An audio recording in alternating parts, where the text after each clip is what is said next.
بسم اللہ الرحمن الرحیم الحمد للہ رب العالمین والصلاة والسلام علی سید المرسلین والعاقبۃ للمتقین۔ نماز اسلام کا ایک بہت اہم رکن ہے۔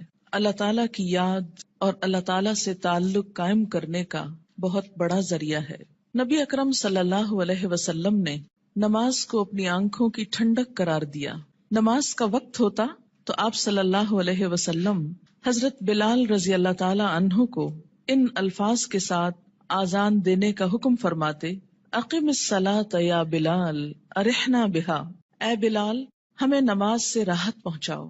ابو داؤد کی روایت ہے۔ نماز کو رسول اکرم صلی اللہ علیہ وسلم نے جنت میں جانے کی ضمانت قرار دیا۔ حضرت ربیعہ بن کعب اسلمی رضی اللہ تعالی عنہ رسول اللہ صلی اللہ علیہ وسلم کی خدمت میں حاضر رہتے اور نبی صلی اللہ علیہ وسلم کے لیے وضو کا پانی اور دوسری چیزیں لایا کرتے تھے۔ ایک مرتبہ آپ نے خوش ہو کر فرمایا: ربیعہ مانگو، کیا مانگتے ہو؟ حضرت ربیعہ رضی اللہ تعالی عنہ نے عرض کیا: یا رسول اللہ صلی اللہ علیہ وسلم، جنت میں آپ کا ساتھ چاہتا ہوں۔ آپ نے فرمایا: تو پھر سجدوں کی کثرت سے میری مدد کرو۔ یہ صحیح مسلم کی روایت ہے۔ یعنی اگر تمہارے نامہ اعمال میں سجدے زیادہ ہوئے تو میرے لیے تمہاری سفارش کرنا آسان ہو جائے گا۔ اللہ تعالیٰ نے قرآن پاک میں کامیاب لوگوں کی نشانی یہ بتائی ہے کہ وہ نماز کی پابندی کرتے ہیں۔ سورۃ المؤمنون آیت 9۔ سورۃ نور میں فرمایا کہ انہیں تجارت اور خرید و فروخت اللہ کی یاد اور نماز قائم کرنے اور زکوٰۃ دینے سے غافل نہیں کرتی۔ اللہ تعالیٰ نے نماز کو اقامت دین کی تمام تر جد و جہد کا حاصل قرار دیا۔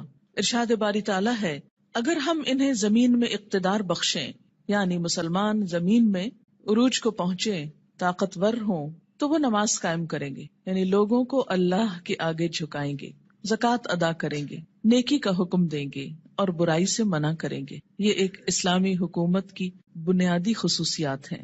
تکلیف، دکھ اور رنج کے وقت مومن کا یہی سب سے بڑا سہارا ہے۔ ارشاد باری تعالیٰ ہے: اے لوگو جو ایمان لائے ہو، اللہ سے صبر اور نماز کے ساتھ مدد مانگو۔ حضرت ابراہیم علیہ السلام اللہ تعالیٰ کے حکم پر اپنے اہل و عیال کو بیت الحرام کے پاس بے آب و گیاہ جگہ پر لے آئے تو بارگاہ رب العزت میں یہ دعا کی کہ میرے رب مجھے اور میری اولاد کو نماز قائم کرنے والا بنا۔ حضرت اسماعیل علیہ السلام کے جن اوصاف کا ذکر قرآن پاک میں آتا ہے ان میں سے ایک یہ بھی ہے، وہ اپنے گھر والوں کو نماز اور زکوٰۃ کا حکم دیتے تھے۔ آپ صلی اللہ علیہ وسلم کو بھی اس بات کا حکم دیا گیا کہ آپ اپنے اہل و عیال کو نماز کا حکم دیں اور خود بھی اس کے پابند رہیں۔ قرآن کریم سے ہدایت حاصل کرنے والے خوش نصیب لوگوں کی اللہ تعالیٰ نے جو نشانیاں بتائی ہیں ان میں سے ایک نشانی یہ بھی ہے کہ وہ نماز قائم کرنے والے لوگ ہیں۔ ذالک الکتاب لا ریب فیہ ھدی للمتقین الذین یؤمنون بالغیب ویقیمون الصلاۃ۔ نماز میں غفلت، کاہلی اور سستی سے کام لینے کو اللہ تعالیٰ نے منافقین کی نشانی بتایا ہے کہ اذا قاموا الی الصلاۃ قاموا کسالی، کہ منافق جب نماز کے لیے اٹھتے ہیں تو سستی کے ساتھ اٹھتے ہیں۔ یراؤن الناس، محض لوگوں کو دکھانے کے لیے، ولا یذکرون اللہ الا قلیلا، اور اللہ کو بہت کم ہی یاد کرتے ہیں، یعنی ان کو نمازوں میں بھی خدا یاد نہیں آتا۔ سورۃ ماعون میں اللہ تعالیٰ نے ان نمازیوں کے لیے ہلاکت اور تباہی بتائی جو نماز کے معاملے میں غفلت اور بے پرواہی سے کام لیتے ہیں۔ فویل للمصلین الذین هم عن صلاتهم ساہون۔ قرآن پاک میں اللہ تعالیٰ نے اقوام کی تباہی اور ہلاکت کا اصل سبب ترک نماز بتایا۔ ارشاد باری تعالیٰ ہے: اللہ کے فرما بردار بندوں کے بعد ایسے نالائق لوگ ان کے جانشین ہوئے جنہوں نے نماز کو ضائع کیا اور دنیا کے مزے اڑانے میں لگ گئے۔ ایسے لوگ عنقریب گمراہی کے انجام سے دوچار ہوں گے، یعنی دنیا میں بھی اس کا نقصان اٹھائیں گے اور آخرت میں بھی خسارے میں مبتلا ہوں گے۔ قیامت کے روز جہنمیوں کا ایک گروہ جہنم میں جانے کا ایک سبب یہ بیان کرے گا کہ لم نک من المصلین، ہم نماز پڑھنے والوں میں سے نہ تھے۔ حالت امن ہو یا حالت خوف، گرمی ہو یا سردی، تندرستی ہو یا بیماری، حتیٰ کہ جہاد و قتال کے موقع پر عین میدان جنگ میں بھی یہ فرض ساقط نہیں ہوتا۔ رسول اکرم صلی اللہ علیہ وسلم 5 فرض نمازوں کے علاوہ نماز تہجد، نماز اشراق، نماز چاشت، تحیت الوضو، تحیت المسجد کا بھی اہتمام فرماتے تھے۔ اور پھر خاص خاص مواقع پر اپنے رب کے حضور توبہ استغفار کے لیے نماز ہی کو ذریعہ بناتے، یعنی صلاۃ توبہ۔ خسوف ہو یا کسوف یعنی سورج گرہن اور چاند گرہن تو مسجد تشریف لے جاتے، زلزلہ یا آندھی آتی تو مسجد تشریف لے جاتے، طوفان باد و باران ہوتا تو مسجد تشریف لے جاتے، فاقے کی نوبت آتی تو مسجد تشریف لے جاتے، کوئی پریشانی اور تکلیف ہوتی تو مسجد تشریف لے جاتے، سفر سے واپسی ہوتی تو پہلے مسجد تشریف لے جاتے پھر گھر پلٹتے، بارش نہ ہوتی تو بھی نماز ادا کرتے۔ گویا ہر غم، دکھ اور تکلیف کے موقع پر نماز۔ آج ہم میں سے بہت سے لوگ طرح طرح کے وظائف کرنے کے لیے گھنٹوں خود کو وقف کرتے ہیں، لیکن 2 رکعت نماز ان پر بہت بھاری ہوتی ہے۔ حیات طیبہ کے آخری دنوں میں بیماری کی حالت میں بھی نبی صلی اللہ علیہ وسلم کو جس چیز کی سب سے زیادہ فکر تھی وہ نماز تھی۔ وفات مبارک سے چند یوم قبل تیز بخار کی وجہ سے آپ پر غنودگی کی حالت طاری تھی۔ عشاء کے وقت آنکھ کھلی تو سب سے پہلے یہ سوال کیا، کیا لوگوں نے نماز پڑھ لی ہے؟ یعنی سب سے زیادہ جس بات کی فکر تھی وہ کیا؟ نماز۔ عرض کیا گیا نہیں، آپ ہی کا انتظار ہے۔ سرور عالم صلی اللہ علیہ وسلم نے پھر اٹھنا چاہا تو بے ہوش ہو گئے۔ جب آنکھ کھلی تو زبان مبارک سے پھر وہی الفاظ نکلے، کیا لوگوں نے نماز پڑھ لی ہے؟ عرض کیا گیا نہیں، آپ ہی کا انتظار ہے۔ تیسری مرتبہ اٹھنے کی کوشش میں پھر غشی طاری ہو گئی۔ افاقہ ہونے پر ارشاد فرمایا، ابو بکر نماز پڑھائیں۔ وفات مبارک سے چند لمحے پہلے آپ نے امت کو جو آخری وصیت فرمائی وہ یہ تھی، الصلاۃ الصلاۃ وما ملکت ایمانکم، یعنی مسلمانوں نماز نماز اور اپنے غلاموں کا ہمیشہ خیال رکھنا، یعنی ایک طرف حقوق اللہ اور دوسری طرف حقوق العباد، بندوں میں سے سب سے زیادہ محروم مخلوق غلام۔ نماز بذات خود جتنی اہم ہے، طریقہ نماز بھی اسی قدر اہم ہے۔ نماز کے بارے میں حکم صرف یہی نہیں کہ اسے ادا کرو، بلکہ حکم یہ بھی ہے کہ اس طرح ادا کرو جس طرح مجھے ادا کرتے دیکھتے رہے ہو۔ ایک حدیث مبارک میں کچھ یوں آتا ہے کہ قیامت کے روز حقوق اللہ میں سے سب سے پہلے نماز کا حساب لیا جائے گا۔ جس کی نماز درست طریقے سے پڑھی گئی ہوگی وہ کامیاب و کامران ہوگا، اور جس کی نماز بگاڑی گئی ہوگی وہ ناکام و نامراد ہوگا۔ اس سے کیا پتہ چلتا ہے کہ قیامت کے روز صرف یہی نہیں پوچھا جائے گا کہ نماز پڑھی یا نہیں، بلکہ یہ بھی دیکھا جائے گا کہ کس طریقے سے پڑھی، کیا اس میں ان تمام امور کا لحاظ رکھا گیا جن کی پابندی ضروری تھی، سنت کے مطابق تھی یا نہیں۔ اس سے یہ اندازہ لگانا مشکل نہیں کہ ادائیگی نماز کے ساتھ ادائیگی نماز کا طریقہ بھی بہت ضروری ہے۔ جو مسائل آگے بیان کیے جائیں گے وہ کسی خاص فقہی مسلک کو سامنے رکھ کر نہیں، اور نہ ہی کسی مسلک کو صحیح یا غلط ثابت کرنے کے لیے یہ مجموعہ مرتب کیا گیا ہے، بلکہ پیش نظر صحابہ کرام کا وہ طریقہ ہے جس میں ایک صحابی حضرت حذیفہ رضی اللہ تعالی عنہ نے ایک آدمی کو نماز پڑھتے دیکھا جو رکوع اور سجود پورے نہیں کر رہا تھا۔ جب وہ آدمی نماز سے فارغ ہوا تو حضرت حذیفہ رضی اللہ تعالی عنہ نے اسے بلا کر کہا، تم نے نماز نہیں پڑھی، اور اگر اسی طرح کی نماز پڑھتے پڑھتے مر گئے تو طریقہ اسلام کے خلاف مرو گے۔ یعنی اگر رکوع سجدہ صحیح طور پر ادا نہیں ہوا مکمل طور پر تو وہ نماز پھر نماز نہیں، ایک مذاق ہے نماز کا۔ ایک دوسرے صحابی حضرت عبداللہ بن عباس رضی اللہ تعالی عنہ نے ایک شخص کو نماز عید سے پہلے نفل پڑھتے دیکھا تو اسے منع کیا۔ وہ کہنے لگا، اللہ تعالیٰ مجھے نماز پڑھنے پر عذاب نہیں کرے گا۔ حضرت عبداللہ بن عباس نے فرمایا، اللہ تعالیٰ تجھے سنت رسول صلی اللہ علیہ وسلم کی مخالفت کرنے پر ضرور عذاب دے گا، کیونکہ آپ نے کبھی نماز عید سے پہلے عیدگاہ میں نفل نہیں پڑھے تھے۔ ایسے کاموں سے کیوں اتنی شدت سے روکا گیا؟ کیونکہ اس سے دین بوجھل ہو جاتا ہے۔ اگر ایک شخص ایک رو میں آ کے کرتا ہے، دوسرا اس کو دیکھ کے کل ایک پورا وہ طریقہ بن جائے گا اور لوگ اس کو اپنے لیے لازم قرار دے دیں گے اور بلا وجہ دین کو بھاری کر لیں گے۔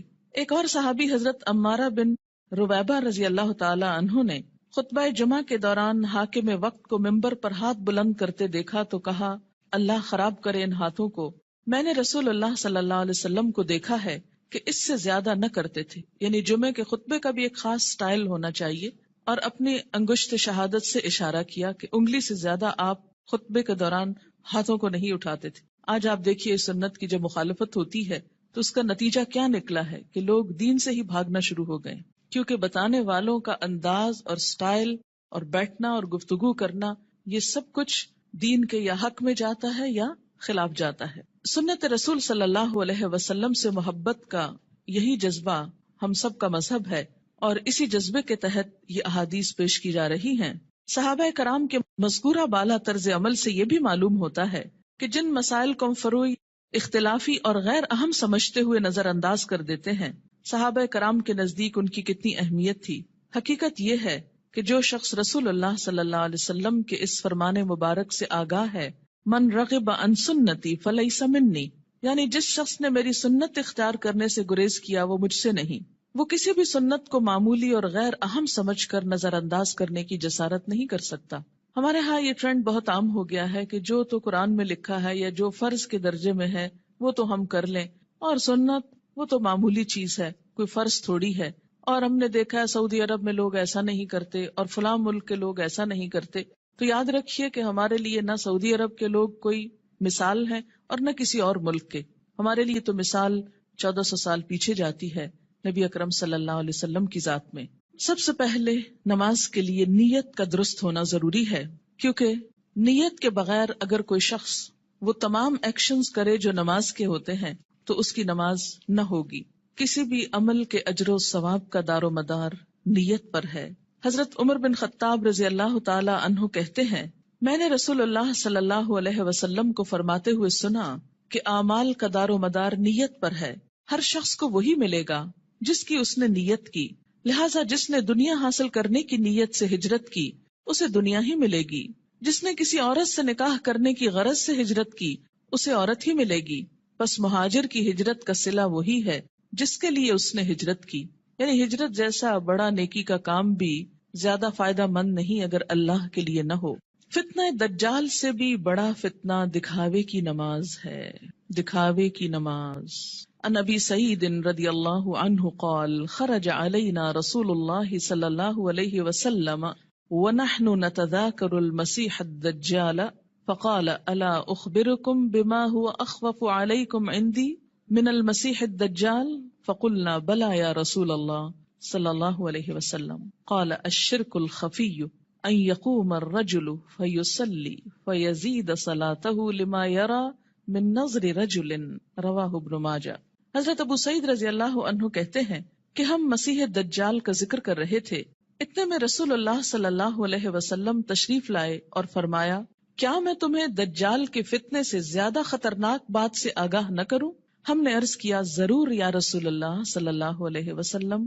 آپ نے فرمایا، شرک خفی یعنی خفیہ شرک جس کو پروناؤنس نہ کیا جائے لیکن وہ دل میں چھپاؤ، یہ دجال سے بھی زیادہ خطرناک ہے، اور وہ یہ ہے کہ ایک آدمی نماز کے لیے کھڑا ہو اور نماز کو اس لیے لمبا کرے کہ کوئی آدمی اسے دیکھ رہا ہے، یعنی تنہائی میں نماز پڑھے تو چھوٹی سی پڑھ لے، قل هو اللہ پڑھ کے ختم کر دے، اور اگر لوگوں کے بیچ میں پڑھ رہا ہے، لوگوں کے ساتھ پڑھ رہا ہے تو صرف اس لیے لمبی کر دے کہ لوگ دیکھیں گے تو پھر ان کے نزدیک میں بہت نیک کہلاؤں گا۔ اسے شرک بھی کہا گیا، یعنی شرک خفی، اور اسے دجال کے فتنے سے زیادہ بدترین چیز قرار دیا گیا۔ اور یہ بندوں کو بھی دھوکہ دینا ہے اور اللہ کو بھی۔ منافقین کی ایک صفت ہم نے قرآن پاک میں پڑھی تھی کہ یخادعون اللہ والذین آمنوا، یعنی اپنے ساتھ والوں کو دھوکہ دینے کی بات ہے نا، کہ وہ سمجھیں گے کہ میں اتنا اچھا نمازی ہوں جبکہ ہوں نہیں، تنہائی میں پڑھوں تو کچھ اور پڑھتا ہوں۔ وما یخدعون الا انفسهم، ایسے لوگ محض اپنے آپ ہی کو دھوکہ دیتے ہیں۔ تو جیسی ہم اکیلے میں پڑھتے ہیں ویسی اگر سب کے سامنے پڑھ لیں گے تو کوئی ہم کو نہیں مارے گا، ہو سکتا ہے کوئی نوٹس بھی نہ کر رہا ہو ہم کیا کر رہے ہیں، کسی کو اتنی فرصت کہاں کہ وہ سب اپنے کام چھوڑ کے صرف یہ دیکھے کہ اس کی نماز کتنی لمبی اور چھوٹی۔ یہ محض شیطان کا خیال ہوتا ہے جو ہمارے نیک عمل کو بھی برباد کر دیتا ہے۔ دکھاوے کی نماز شرک ہے۔ ان شداد ابن اوس رضی اللہ عنہ قال سمعت رسول اللہ صلی اللہ علیہ وسلم یقول من صلی یرائی فقد اشرک ومن صام یرائی فقد اشرک ومن تصدق یرائی فقد اشرک، رواہ احمد۔ حضرت شداد بن اوس رضی اللہ عنہ کہتے ہیں، میں نے رسول اللہ صلی اللہ علیہ وسلم کو فرماتے ہوئے سنا ہے، جس نے دکھاوے کی نماز پڑھی اس نے شرک کیا، جس نے دکھاوے کا روزہ رکھا اس نے شرک کیا، جس نے دکھاوے کا صدقہ کیا اس نے شرک کیا۔ اسے احمد نے روایت کیا ہے۔ نماز کی فرضیت۔ نماز اسلام کا دوسرا اہم رکن ہے۔ عن ابن عمر رضی اللہ عنہما قال قال رسول اللہ صلی اللہ علیہ وسلم بنی الاسلام علی خمس شہادت ان لا الہ الا اللہ وأن محمدًا رسول الله وإقام الصلاة وإيتاء الزكاة والحج وصوم رمضان رواہ البخاری۔ حضرت عبداللہ بن عمر رضی اللہ عنہ کہتے ہیں کہ رسول اللہ صلی اللہ علیہ وسلم نے فرمایا، اسلام کی بنیاد 5 چیزوں پر رکھی گئی ہے، اس بات کی شہادت، گواہی کہ اللہ کے سوا کوئی الہ نہیں اور محمد صلی اللہ علیہ وسلم اللہ کے رسول ہیں۔ نمبر 2، نماز قائم کرنا۔ نمبر 3، زکوٰۃ ادا کرنا۔ نمبر 4، حج کرنا۔ نمبر 5، رمضان کے روزے رکھنا۔ اسے بخاری نے روایت کیا ہے۔ ہجرت سے قبل 2 رکعت اور ہجرت کے بعد 4 رکعت نماز فرض ہوئی۔ یعنی نماز کی فرضیت کیسے ہوئی؟ مکہ میں کیسے تھی؟ ہجرت سے قبل 2 فرض اور بعد میں 4 ہو گئے اور فجر 2 ہی رہی۔ عن عائشہ رضی اللہ عنہا قالت فرض اللہ الصلاة حين فرضها ركعتين في الحضر والسفر فأقرت صلاة السفر وزید فی صلاة الحضر متفق علیہ۔ حضرت عائشہ رضی اللہ تعالی عنہا فرماتی ہیں، جب معراج کی رات اللہ تعالیٰ نے نماز فرض کی تو حضر و سفر، حضر کہتے ہیں حاضر ہونا، گھر میں رہنا، دونوں کے لیے 2 رکعت نماز فرض کی، بعد میں سفر کی نماز 2 رکعت برقرار رکھی گئی اور حضر کی نماز میں اضافہ کر دیا گیا۔ اسے بخاری اور مسلم نے روایت کیا ہے۔ نماز کی فضیلت، روزانہ باقاعدگی سے 5 نمازیں ادا کرنے سے تمام صغیرہ گناہ معاف ہو جاتے ہیں۔ ان ابی ہریرہ رضی اللہ عنہ قال قال رسول اللہ صلی اللہ علیہ وسلم ارأیتم لو ان نہرا بباب احدکم یغتسل فیہ کل یوم 5 ما تقول ذلك یبقی من درنہ قالوا لا یبقی من درنہ شیئا قال فذلك مثل الصلوات الخمس یمحو اللہ بها الخطایا متفق علیہ۔ حضرت ابو ہریرہ رضی اللہ تعالی عنہ کہتے ہیں، رسول اللہ صلی اللہ علیہ وسلم نے فرمایا، تمہارا کیا خیال ہے اگر تم میں سے کسی کے دروازے پر نہر بہتی ہو اور وہ اس نہر میں ہر روز 5 مرتبہ نہائے تو کیا اس کے بدن پر کوئی میل کچیل باقی رہ جائے گا؟ صحابہ کرام نے عرض کیا، نہیں، کسی قسم کا میل کچیل باقی نہیں رہے گا۔ آپ صلی اللہ علیہ وسلم نے فرمایا، یہی 5 نمازوں کی مثال ہے، اللہ تعالیٰ ان نمازوں کے ذریعے گناہ مٹا دیتا ہے۔ اسے بخاری اور مسلم نے روایت کیا ہے۔ یاد رکھیے کہ کچھ گناہ ایسے ہوتے ہیں کہ جن کو نیکیاں مٹاتی چلی جاتی ہیں۔ ان الحسنات یذہبن السیئات، اس میں کیا چیز آتی ہے؟ مثلا آپ کے ہاتھوں کو ڈسٹ اور چھوٹی موٹی گندگی لگ جاتی ہے کام کرتے ہوئے، جب آپ پانی سے دھوتے ہیں تو وہ ڈسٹ خود بخود بہہ جاتی۔ کچھ چکنائی وغیرہ کے داغ ایسے ہوتے ہیں کہ جو صرف پانی سے نہیں دھلتے، اس کے لیے آپ کو صابن استعمال کرنا پڑتا ہے۔ کچھ داغ ایسے ہوتے ہیں پینٹ وغیرہ کے کہ جو صرف پانی اور صابن سے نہیں دھلتے، ان کے لیے آپ کو مخصوص قسم کا سولوشن استعمال کرنا ہوتا ہے جو ان دھبوں کو دور کر دے۔ اسی طرح روحانی نجاستیں اور گناہ، ان کی بھی کچھ قسمیں ایسی ہیں کہ جو خود بخود نیکیوں سے مٹتی چلی جاتی ہیں، کچھ کے لیے عبادات کفارے کا ذریعہ بنتی ہیں، لیکن کچھ گناہ ایسے ہیں کہ جن کے داغ بہت سخت ہیں اور ان کے لیے خصوصی عمل، توبہ، استغفار، ان گناہوں کا کفارہ اور مداوع ضروری ہوتا ہے۔ جب تک ان پہ مثلاً حد جاری نہ ہو جائے یا کفارہ نہ دے دیا جائے یا بطور خاص اس کی توبہ اور اصلاح نہ کر لی جائے تو وہ گناہ معاف نہیں ہوتے۔ تو اسی لیے اس حدیث کا یہ جو معنی کیا گیا ہے یمحو اللہ بہل خطایا، تو خطایا سے مراد کیا ہے؟ عام چھوٹے موٹے گناہ جو انسان ہونے کے ناطے بھول چوک کر اچانک انسان سے سرزد ہو جاتے ہیں۔ آپ منہ سے کچھ کہنے چلے تھے، کچھ اور کہہ بیٹھے، آپ کی نیت نہیں تھی، ارادہ نہیں تھا، اچانک ہی کچھ ہو گیا، پھر احساس ہوتا ہے، پھر آپ دوبارہ اس کی اصلاح کرتے ہیں، لیکن بسا اوقات وہ بھی بھول جاتے ہیں۔ تو ایسے میں کیا ہے کہ جو چیزیں انجانے میں نہ چاہتے ہوئے انسان سے ہو جائیں تو اللہ تعالیٰ انسان کے گناہوں کو مختلف عبادات کے ذریعے دھوتا رہتا ہے۔ نماز گناہوں کی آگ کو ٹھنڈا کرتی ہے۔ ان انس بن مالک رضی اللہ عنہ قال قال رسول اللہ صلی اللہ علیہ وسلم ان للہ ملکا ینادی عند کل صلاة یا بنی آدم قوموا الی نیرانکم التی اوقدتموها فاطفئوها رواہ الطبرانی فی الاوسط۔ حضرت انس بن مالک رضی اللہ تعالی عنہ کہتے ہیں، رسول اللہ صلی اللہ علیہ وسلم نے فرمایا، ہر نماز کے وقت اللہ تعالیٰ کا مقرر کردہ فرشتہ پکارتا ہے لوگو اٹھو اس آگ کو بجھانے کے لیے جسے تم نے اپنے گناہوں سے جلایا ہے، یعنی انسان کے گناہ انسان کے لیے جہنم کی آگ تیار کرتے ہیں، لیکن جب انسان نماز پڑھتا ہے آگ بجھ جاتی۔ پانچوں نمازیں باقاعدگی سے ادا کرنے والا قیامت کے دن صدیقین اور شہداء کے ساتھ ہوگا۔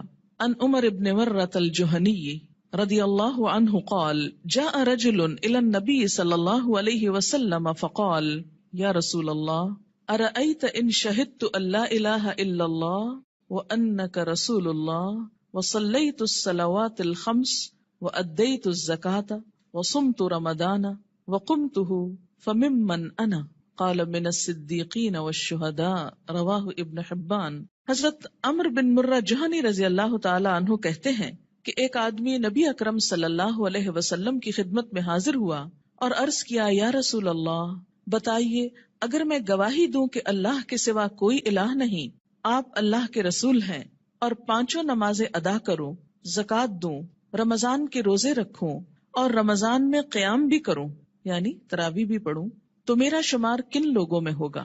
آپ صلی اللہ علیہ وسلم نے ارشاد فرمایا صدیقین اور شہداء میں۔ اسے ابن حبان نے روایت کیا ہے۔ یعنی فرائض کا پورا کرنے والا بلند درجے رکھتا ہے، الا یہ کہ وہ بندوں کے حقوق میں ایسی کمی کرے کہ جس سے اس کے فرائض کا اجر بھی ختم ہو جائے۔ رات کی تاریکی میں مسجد میں آنے والے نمازیوں کے لیے قیامت کے دن مکمل نور کی خوشخبری ہے۔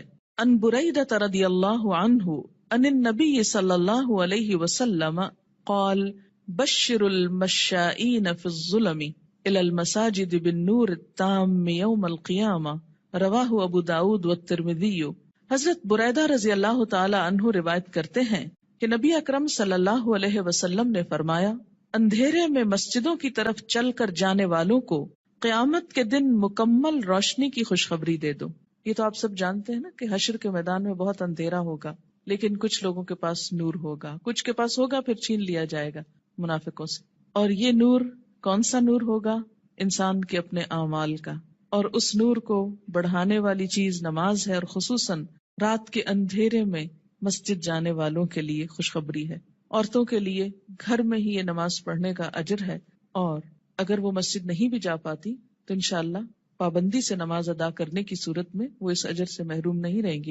نور کی وہ دعا بھی سکھائی گئی نا کہ ربنا اتمم لنا نورنا، اللہ ہمارا نور ہم پہ مکمل کر دے، کہ حشر کے میدان میں یہ دعا مانگیں گے اہل ایمان اس پریشانی سے کہ کہیں ان کا نور ان سے چھین نہ لیا جائے۔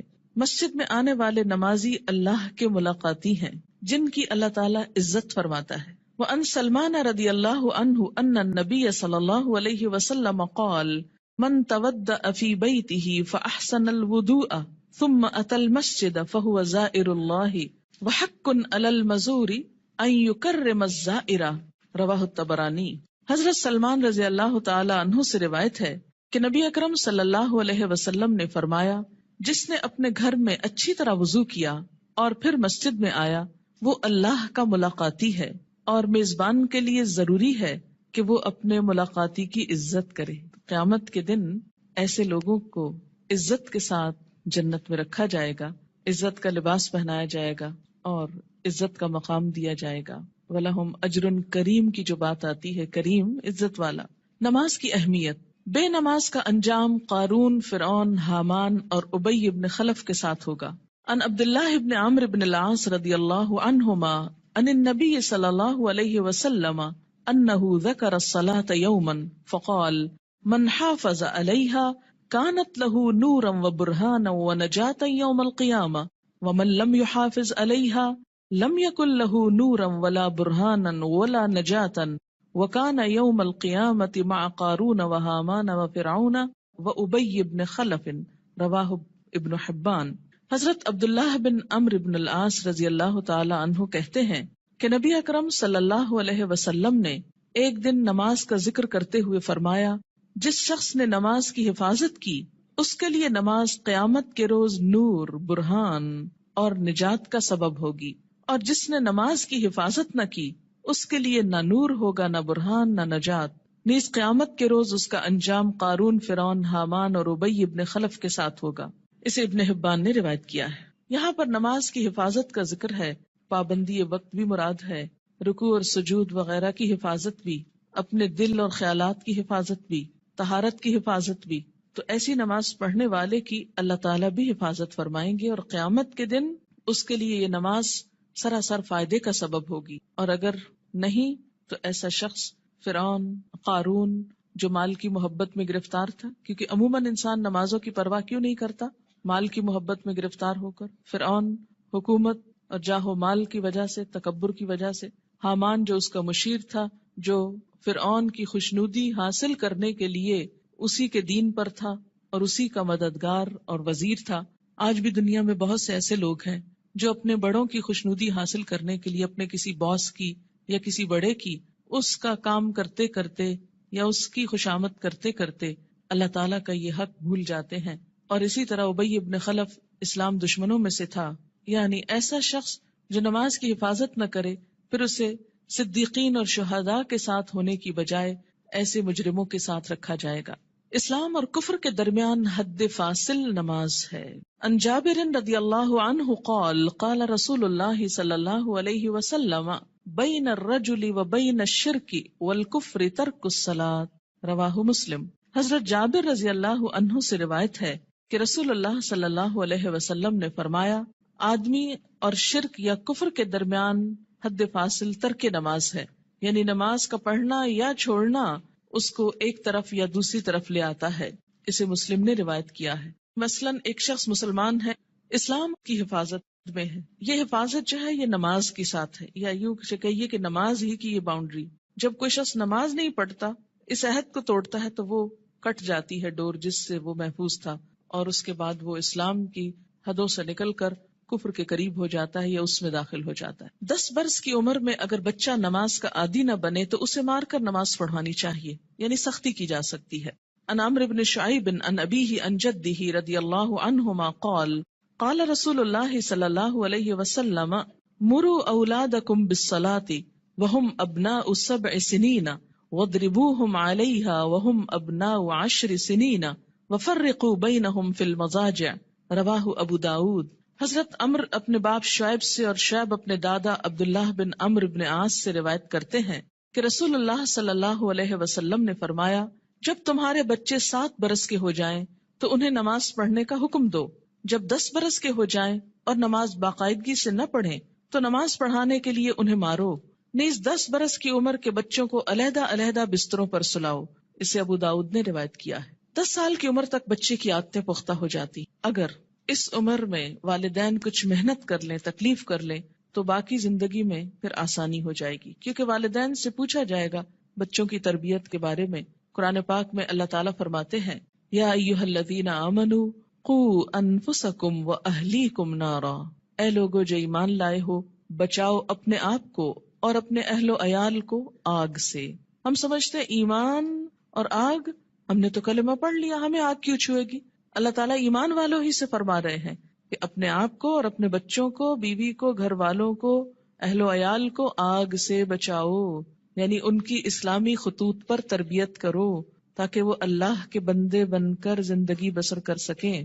اگر کوئی شخص اس سلسلے میں کوتاہی کرتا ہے تو اس سے پوچھ ہوگی۔ بہرحال یہاں 7 برس کی عمر سے نماز کی ابتدا کا حکم ہے، اس سے پہلے بچوں کو تکلیف نہیں دینی چاہیے۔ اگر خود شوق سے کچھ کرتے ہیں، مثلاً ماں نماز پڑھی، ساتھ آ کے سجدے کرتے ہیں، بیٹھ جاتے ہیں تو ٹھیک ہے، لیکن 7 سال سے پہلے انہیں تکلیف نہیں دینی چاہیے۔ اس میں ضرور کوئی حکمت ہوگی کہ 7 سال ہی، کیونکہ اس وقت تک بچہ اپنے کام بہت سے خود کرنے کا عادی ہو جاتا ہے، اہل ہو جاتا ہے۔ 7 سال کے کم عمر بچے کو مثلاً 6 سال میں آپ کو ہاتھ بھی دھلانے ہیں، آپ کو منہ بھی دھلانا ہے، تو ماؤں کے لیے ایک بہت تکلیف ہو جاتی، لیکن عام طور پر 7 سال کا بچہ اپنے یہ کام خود کو واش کر سکتا ہے، خود کو صاف کر سکتا ہے، نہا سکتا ہے، وضو کر سکتا ہے، تو 7 سال کی عمر میں ابتدا کی جائے اور 3 سال تک نرمی سے اسے نماز کا عادی بنایا جائے۔ جب 10 سال کا ہو جائے تو پابندی شروع کرا دی جائے، اور اب اگر پابندی نہ کرے تو سختی کی جائے۔ لیکن انشاءاللہ جو 7 سال سے ابتدا کرا دے گا اس کو 10 سال میں سختی کی ضرورت نہیں رہے گی، اور اس میں آپ پھر تدریج سے کام لے سکتے ہیں۔ مثلا میں نے اپنے بچوں کے ساتھ یہ کیا کہ ان کو جو 7ویں سال کی جو برتھ ڈے آپ سیلیبریٹ کرتے ہیں تو کیک کھلانے کی بجائے بٹھا کے یہ بتایا کہ نماز کتنی امپورٹنٹ ہے، اور آج سے تم 7 سال کے ہو گئے ہو اور ہم سب مل کر مغرب کی نماز پڑھیں گے. میں نے یہ نہیں کہا کہ تم پڑھو، بلکہ ہم پڑھیں گے. اور ساتھ کھڑے ہو کر وضو کروایا، ساتھ کھڑے ہو کر نماز پڑھائی. اس سے بچے کو کچھ بھی مشکل نہیں ہوئی. نماز سے پہلے وضو ایک مشکل کام ہوتا ہے، جو وہ مرحلہ پار کر جائے اس کے لیے اگلا مرحلہ آسان ہو جاتا ہے. تو مائیں اگر وضو کرتے وقت تھوڑا سا وقت 5-7 منٹ لگائیں اور ساتھ وضو کرائیں، اس سے وضو کی بھی اصلاح ہوگی انشاءاللہ، کہ دیکھا جائے گا کہ وہ اپنے کپڑے تو نہیں بھگو رہے یا باتھ روم تو نہیں بھگو رہے. کیونکہ بہت دفعہ دیکھنے میں آتا ہے اب تک کہ بچے تو کیا، بڑے بڑے میچور لوگ جب کسی واش روم سے نکلتے ہیں تو سارا واش روم یوں لگتا ہے جیسے کوئی نہا کے نکلا ہو یہاں سے. کبھی سمجھ نہیں آئی کہ اس قدر پانی گرانے کی، کہ جو سنک سے باہر زمین پر بھی پورا پھیل جائے اور کپڑے بھی اور سب کچھ گندا کرے، اس کی آخر کیا وجہ ہے اور اس کی ضرورت کیا ہے. جب ہم وضو کرتے ہیں تو نہاتے تو نہیں ہیں، لیکن منظر باتھ روم میں نہانے کا ہی نظر آتا ہے. خیر، اب دیکھیں کہ بچوں کو جب وضو کرائیں تو اس وقت بھی انہیں بتائیں کہ پانی بہت نہیں استعمال کرنا اور کس طریقے سے وہ کریں گے. انشاءاللہ اس کا طریقہ آگے پورا آئے گا، آپ اپنا سب چیک کر لیجئے، بچوں کا بھی کر لیجئے. پھر اس کے بعد یہ کہ ساتھ کھڑا کر کے نماز پڑھیں، کیونکہ تنہا نماز پڑھنے میں کوتاہی ہوتی ہے، مشکل لگتی ہے. جب ساتھ ماں ہوتی ہے تو بچے کو بہت ڈھارس ہوتی اور آسانی سے نماز پڑھ لیتا ہے. 1 آدھ مہینہ آپ صرف ایک ہی نماز پڑھائیں، پھر اس کے بعد عصر کی ساتھ شروع کر لیں، پھر ظہر کی کر لیں. ظہر میں اگر صرف فرض بھی پڑھ لیں تو کافی ہے. پھر اسی طرح عشاء پر لے آئیں، پھر فجر پر. 10 سال کی عمر تک اگر وہ اپنی مرضی سے فجر اٹھ کے پڑھ لیتے ہیں تو کوئی بات نہیں، لیکن 10 سال کے بعد پھر فجر سورج نکلنے سے پہلے، اور پھر آہستہ آہستہ سنت کی رغبت بھی. فجر کی تو سنت خیر پڑھی ہی جائے گی، لیکن باقی نمازوں میں آہستہ آہستہ رغبت، حتیٰ کہ جب بالغ ہوں، 12 سال 13 14 مختلف بچوں کی مختلف بلوغت کی عمر ہوتی ہے، تو اس وقت پھر ان کو دین کی ایسی باتیں ساتھ پڑھائیں کہ جس سے ان کے دل میں سنت پڑھنے کی، نفل پڑھنے کی محبت پیدا ہو جائے اور وہ نماز سے بھاگے نہیں بلکہ نماز سے محبت کرے، ایسی ہی جیسے اللہ کے رسول صلی اللہ علیہ وسلم فرماتے تھے، اٹھو بلال، نماز قائم کرو اور ہمیں راحت پہنچاؤ. کہ نماز ایک خوشی کی خبر بن جائے، نہ کہ ایک پریشانی کی. اور اس میں تھوڑی سی محنت کی ضرورت ہے. اگر کوئی بچہ محنت کے باوجود، کوشش کے باوجود نہ پڑھنے کی طرف آئے تو پھر خصوصی طور پر دعا مانگے. نفل حاجت کے پڑھ کر خصوصی دعا بچے کے لیے مانگے کہ اللہ تعالیٰ اس کے لیے یہ کام آسان کر دے اور اس کے دل میں یہ محبت پیدا کر دے. آپ دیکھیں کہ اگر آپ بچوں کو نماز کا عادی کر دیں گے تو آپ کو کتنا فائدہ ہے کہ ہر نماز میں جب وہ پڑھیں گے ربنا اغفر لی ولوالدی، یعنی ہر نماز کے اندر وہ آپ کے لیے دعائیں کریں گے. ربنا اغفر لی ولوالدی، اللہ مجھ کو معاف کر دے اور میرے والدین کو کر دے. مفت کی دعائیں ملتی جائیں گی ساری زندگی. دنیا سے چلے بھی جائیں تو پیچھے سے بچے دعائیں کریں گے، ورنہ الگ سے کس کو یاد رہتا ہے کہ وہ دعا کرے. اور ایسے ہی بچے پھر ماں باپ کے لیے صدقہ جاریہ ہو جاتے ہیں. صرف نماز عصر کا فوت ہونا ایسا ہے جیسے کسی کا مال اور اہل و عیال لٹ جائے. عن ابن عمر رضی اللہ عنہما قال قال رسول اللہ صلی اللہ علیہ وسلم الذي تفوته صلاة العصر فكأنما وتر اہلہ ومالہ، متفق علیہ.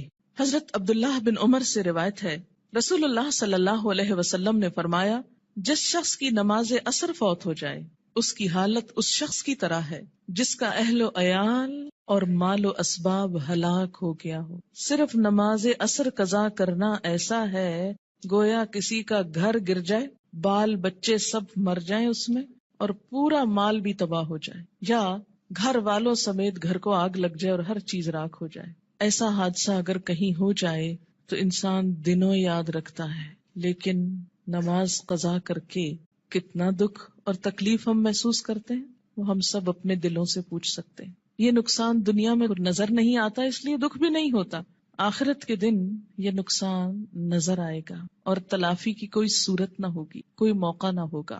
اچھا، یہ جو حدیث ہے یہ بخاری اور مسلم نے روایت کی ہے، یعنی متفق علیہ حدیث ہے، یعنی کوئی ایسی کھیل مذاق کی بات نہیں ہے کہ ایسے ڈرا رہے. نماز سے غفلت کی سزا. حضرت سمرہ بن جندب رضی اللہ تعالی عنہ روایت کرتے ہیں کہ آن حضور صلی اللہ علیہ وسلم اپنے اصحاب سے پوچھا کرتے، کیا تم میں سے کسی نے کوئی خواب دیکھا ہے؟ سمرہ کہتے ہیں پھر اللہ تعالیٰ جس کے لیے چاہتا وہ اپنا خواب بیان کرتا، یعنی اللہ کے اذن سے لوگ اپنا خواب بیان کرتے. ایک دن صبح کے وقت ایسا ہوا، آن حضرت صلی اللہ علیہ وسلم نے فرمایا، گزشتہ رات کو میرے پاس 2 فرشتے آئے، جبرائیل اور میکائیل علیہم السلام. دونوں نے مجھ کو اٹھایا اور کہنے لگے چلو. میں ان کے ساتھ چلا. ایک آدمی کے پاس پہنچے جو کروٹ پر لیٹا ہے، یعنی پہلو پہ لیٹا ہوا ہے، اور دوسرا شخص جو ایک فرشتہ ہے پتھر لیے ہوئے اس کے سر پہ کھڑا ہے. وہ کیا کرتا ہے؟ جھک کر پتھر سے اس کا سر کچل ڈالتا ہے. یعنی کھڑا آدمی جھک کر پتھر سے سر کچلتا ہے اور پتھر ڈھلک کر ادھر آ جاتا ہے. یعنی جب وہ پھینکتا ہے سر کچل کر پتھر دوسری طرف چلا جاتا ہے. وہ شخص پتھر کو سنبھالنے کے لیے جاتا ہے، دوسری طرف جا کے پتھر اٹھاتا ہے، اور جب پتھر لے کر آتا ہے تو اس لیٹے ہوئے شخص کا سر جڑ کر جیسے پہلے تھا ویسے ہی ہو چکا ہوتا ہے. پھر وہ پتھر مار کر اس کا سر کچلتا ہے. ایسا ہی پھر برابر ہوتا رہتا ہے کہ مارا جاتا ہے، سر کچلا جاتا ہے، جب تک پتھر کو دوبارہ اٹھایا جاتا ہے سر پھر درست ہو جاتا ہے، پھر مارا جاتا ہے. یہ بار بار سر کا درست ہونا اور بار بار مارا جانا یہ دراصل عذاب کی شدت کی طرف اشارہ ہے. میں نے کہا کس نے؟ نبی صلی اللہ علیہ وسلم نے ان فرشتوں سے پوچھا سبحان اللہ، یہ دونوں کون ہیں؟ انہوں نے کہا چلو، یعنی ابھی نہیں پوچھو. ہم پھر چل پڑے اور ایک شخص پر پہنچے جو سیدھا لیٹا ہوا ہے، چت لیٹا ہوا ہے، اور اس کے پاس ایک اور شخص لوہے کی سنی لیے ہوئے کھڑا ہے، یعنی لوہے کا ایک ہیمر سا. وہ کیا کرتا ہے؟ اس کے منہ کے ایک طرف جا کر اس کا گلپھڑا گدی تک پھاڑ ڈالتا ہے، یعنی منہ کے اندر سے، اور نتنے اور آنکھ کو بھی اسی طرح گدی تک چیر دیتا ہے، نتنے کو بھی، آنکھ کو بھی، منہ کو بھی. پھر منہ کی دوسری طرف جا کر بھی ایسا ہی کرتا ہے، اور جب ایک طرف کا چیرتا ہے تو دوسری طرف جا کر بھی ایسا ہی کرتا ہے، اور جب ایک طرف چیر چکا ہوتا ہے تو دوسری طرف بالکل درست ہو چکی، نہیں پہلے ایک طرف پھر دوسری طرف، اتنے میں پہلا درست ہو چکا ہوتا ہے، اور پھر وہ اسی طرح اس کو چیرتا ہے، پھر وہ درست ہو جاتا ہے.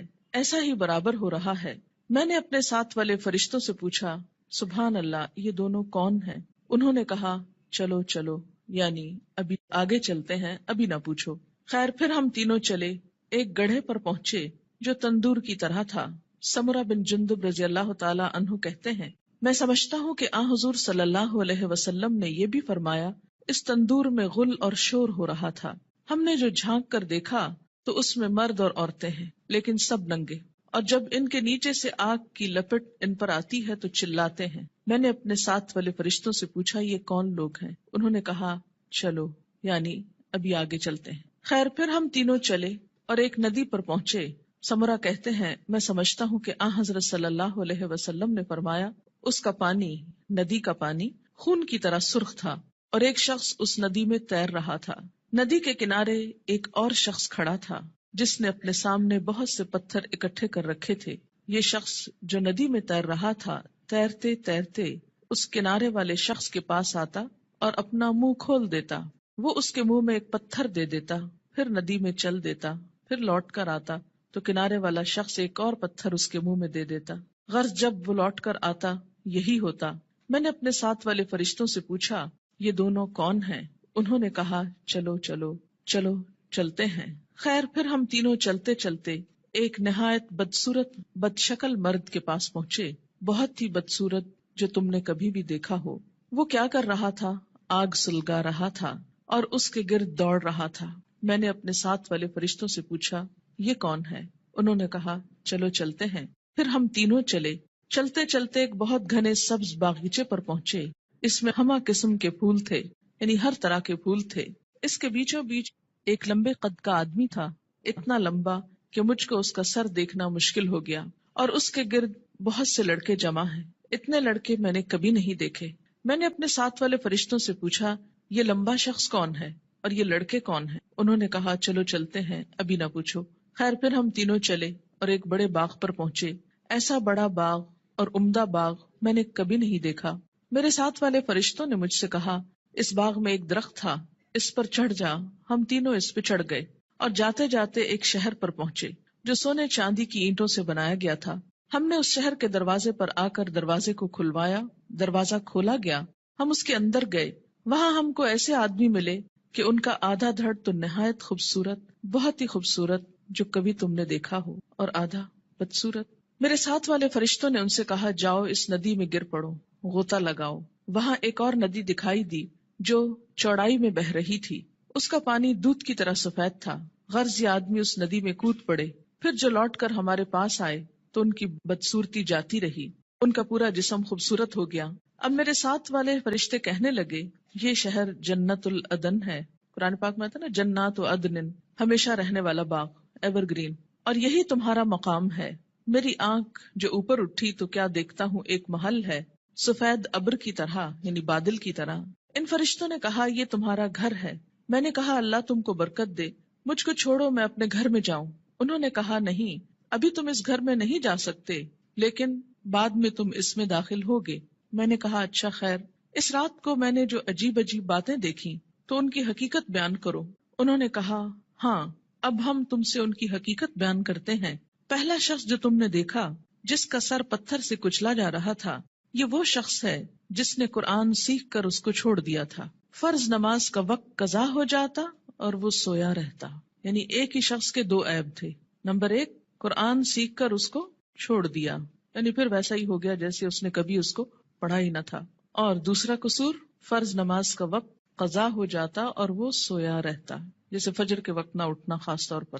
وہ شخص جس کے گل پھڑے اور نتنے اور آنکھیں گدی تک چیر رہے تھے، وہ دنیا میں کیا کرتا تھا؟ صبح کو گھر سے نکلتے ہی ایک جھوٹی خبر تراشتا، لوگوں سے کہتا، یعنی پھر بیان کرتا، وہ خبر سارے جہان میں پھیل جاتی۔ یعنی مشغلے کے طور پر کیا اس نے کام اپنا رکھا تھا؟ جھوٹی خبر گھڑنا اور اس کو پھیلا دینا، اور وہ سارے جہان میں پھیل جاتی۔ اور ننگے مرد اور عورت جو تم نے تندور میں دیکھے، وہ زنا کرنے والے اور زنا کرنے والیاں ہیں، یعنی وہ مرد اور عورت جن کے ایکسٹرا میریٹل ریلیشنز تھے دنیا میں۔ اور وہ شخص جو ندی میں تیر رہا تھا، اس کے منہ میں پتھر دیے جاتے تھے، یہ سود خور ہے۔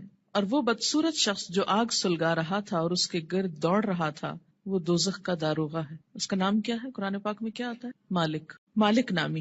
لمبا شخص جو باغیچے میں ملا تھا، وہ ابراہیم علیہ السلام پیغمبر ہیں۔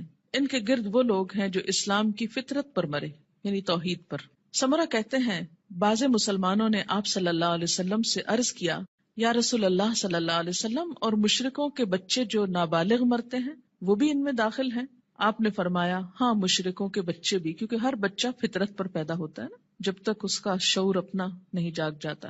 اب رہے وہ لوگ جن کا آدھا دھڑ خوبصورت تھا، آدھا دھڑ بدصورت، یہ وہ لوگ تھے جنہوں نے دنیا میں اچھے اور برے سب طرح کے کام کیے، یعنی کچھ کام ان کے اچھے تھے اور کچھ کام ان کے برے تھے، آدھے خوبصورت آدھے بدصورت۔ جب اس طرح ان کی پہچان ہو جائے گی تو پھر ایک وقت آئے گا کہ ان کو نہلا کر درست کر دیا جائے گا، کیونکہ جنت میں رہنے والا کوئی شخص پھر ہمیشہ کے لیے بدصورت نہیں ہوگا۔